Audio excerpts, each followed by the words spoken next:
पुन्हा सांगतो, पहिल्यांदा राज्य सरकारने हा निर्णय घेतलाय, यापूर्वी कधीही असा निर्णय झालेला नाही। मिळालेल्या माहितीच्या आधारावर पुण्यश्लोक अहिल्यादेवी होळकर शेतकरी कर्जमुक्ती योजना आपण तयार केली। आता असं देखील म्हणण्यात आलं की 12-13 हजार कोटीचाच लाभ मिळेल आणि 36 लाख शेतकऱ्यांवर अन्याय होईल। हे विधान पूर्णपणे चुकीचं आहे, हे योग्य नाही आहे। खरं तर 56 लाख शेतकऱ्यांना 36,585 कोटीचा लाभ देणारी ऐतिहासिक अशा प्रकारची योजना आहे। आता मी आपल्या लक्षात आणून देतो, आपल्या काळामध्ये महात्मा ज्योतिराव फुले शेतकरी कर्जमुक्ती योजना तयार झाली होती।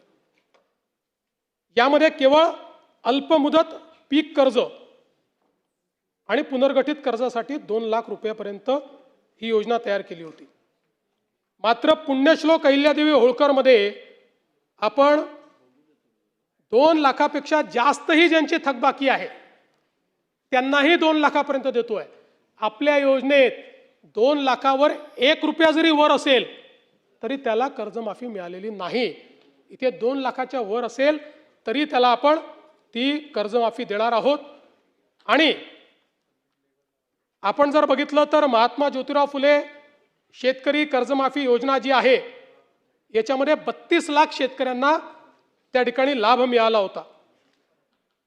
त्यापैकी बहुतांश शेतकऱ्यांनी पुन्हा कर्ज भरलेलं आहे, काही शेतकऱ्यांनी भरलेलं नाही। आणि म्हणून आपण ज्यावेळेस कर्जमाफीच्या संदर्भात निर्णय करायला घेतला त्यावेळी आपण एक प्रवीण परदेशींची कमिटी तयार केली होती आणि या कमिटीला आपण काही लॉंग टर्म काही शॉर्ट टर्म अशा पद्धतीनं काही सूचना द्यायला सांगितल्या होत्या। त्यामध्ये सूचना देत असताना काही लॉंग टर्मच्या दिल्या, काही शॉर्ट टर्मच्या दिल्या, पण एक गोष्ट प्रकर्षाने त्यांनी मांडली। खरं म्हणजे बोलताना रोहितजींच्या ते लक्षात आलं नाही, ते असं म्हणाले की नैतिकतेवर शेतकऱ्यांच्या प्रश्न निर्माण, नैतिकतेवर नाही। त्यांनी त्या ठिकाणी जे मांडलं आहे, महाराष्ट्र एकमेव राज्य आहे की ज्या राज्यामध्ये 17 मध्ये कर्जमाफी, 20 मध्ये कर्जमाफी, 26 मध्ये कर्जमाफी, असं कुठेच झालं नाही। त्यांनी चिंताही मांडलेली आहे की बँकिंग सिस्टीमचं काय होईल। बँकेमध्ये कर्ज परत करण्याची जर म्हणजे असं एक शेतकरी प्रामाणिकच आहे, पण जर माहिती आहे की दरवर्षी सरकार करणारच आहे तर मग वाट पाहतो माणूस, कशाला भरायचं बाबा कर्ज, खरंच करतायत का हे। आणि म्हणून त्यांनी इन्स्टन्सेस मांडले आहेत की कशा पद्धतीनं बँकांची परिस्थिती खराब होते। आणि म्हणून त्यांनी हे सांगितलं की काहीतरी डिस्टन्स ठेवा। ज्या लोकांनी कर्जमाफी मिळवली आत्ता नुकतीच किंवा मागच्या कर्जमाफी योजनेत, त्या लोकांना जर पुन्हा कर्जमाफी त्यातले जर काही झाले असतील तर त्या ठिकाणी तुम्ही एक विविक्षित रक्कम त्याकरता भरा। पहिल्यांदा तर त्यांनी सांगितलं की तुम्ही त्यांना त्यात घेऊच नका, नाहीतर बँकिंग सिस्टीम कोलॅप्स होईल।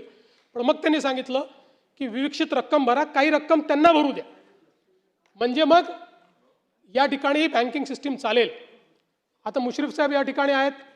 मुश्रीफ साहेब आमच्या मंत्रिमंडळाच्या बैठकीत रोज सांगायचे की लवकर तारीख घोषित करा, कोणी कर्जच भरत नाही। आमच्या कोल्हापूर बँकेमध्ये रेग्युलर कर्ज भरणारे लोक होते पण कोणी कर्जच भरत नाहीये। तारीख घोषित झाली, बरोबर भरले सगळ्यांनी, नंतरच्या लोकांनी कर्ज, आणि पुन्हा त्या बँकेची परिस्थिती।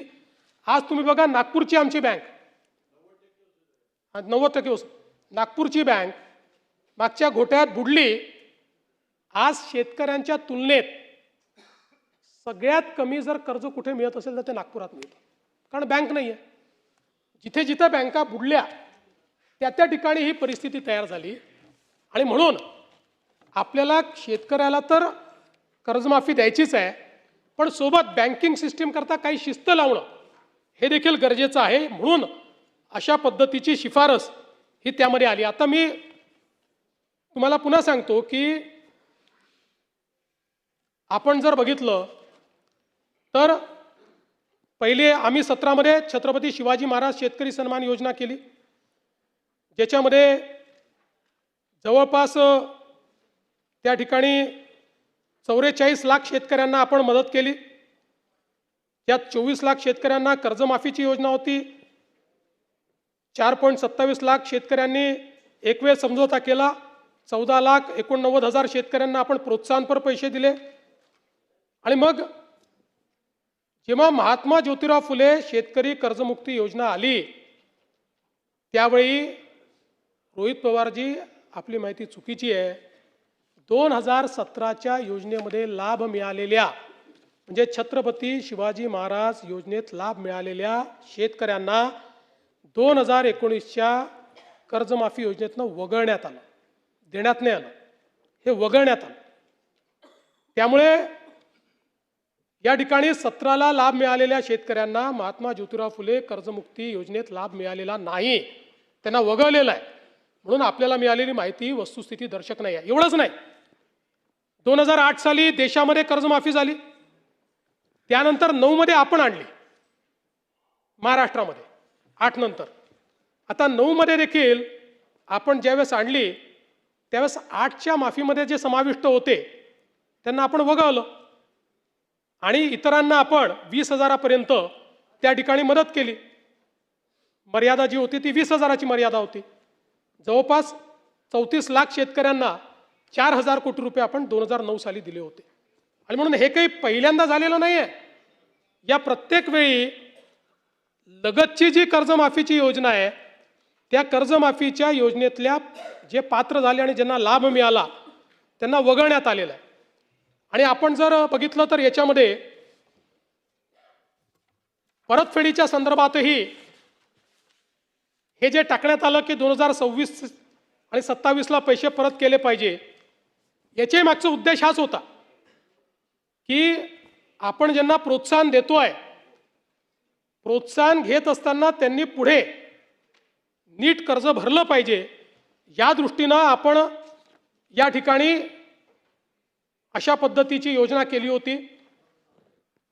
मला खरं म्हणजे मी तिन्हीचा चार्ट या ठिकाणी तयार केलेला आहे.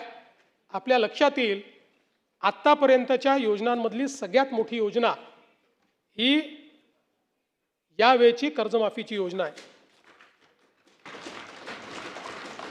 टाळ्या याच्यानंतर वाजवा, टाळ्या याच्यानंतर वाजवा.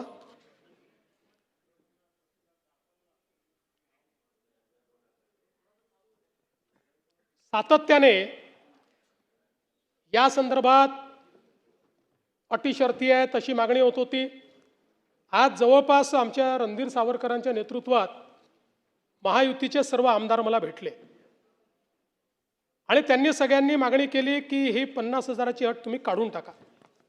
त्यावेळी त्यांनाही मी आकडेवारी दाखवली. मी त्यांना हे सांगितलं की अट काढल्याने आमच्यावर 3-4 हजार कोटीचा भुर्दंड येईल.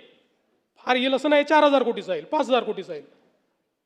पण शिस्तीचा भाग म्हणून ही आणलेली आहे. मी त्यांना दाखवलं की समजा 1 लाखापर्यंत नेली तर 2 लाखच शेतकरी असे राहतात की ज्यांच्यावर त्या ठिकाणी त्यांना याचा फायदा मिळत नाही.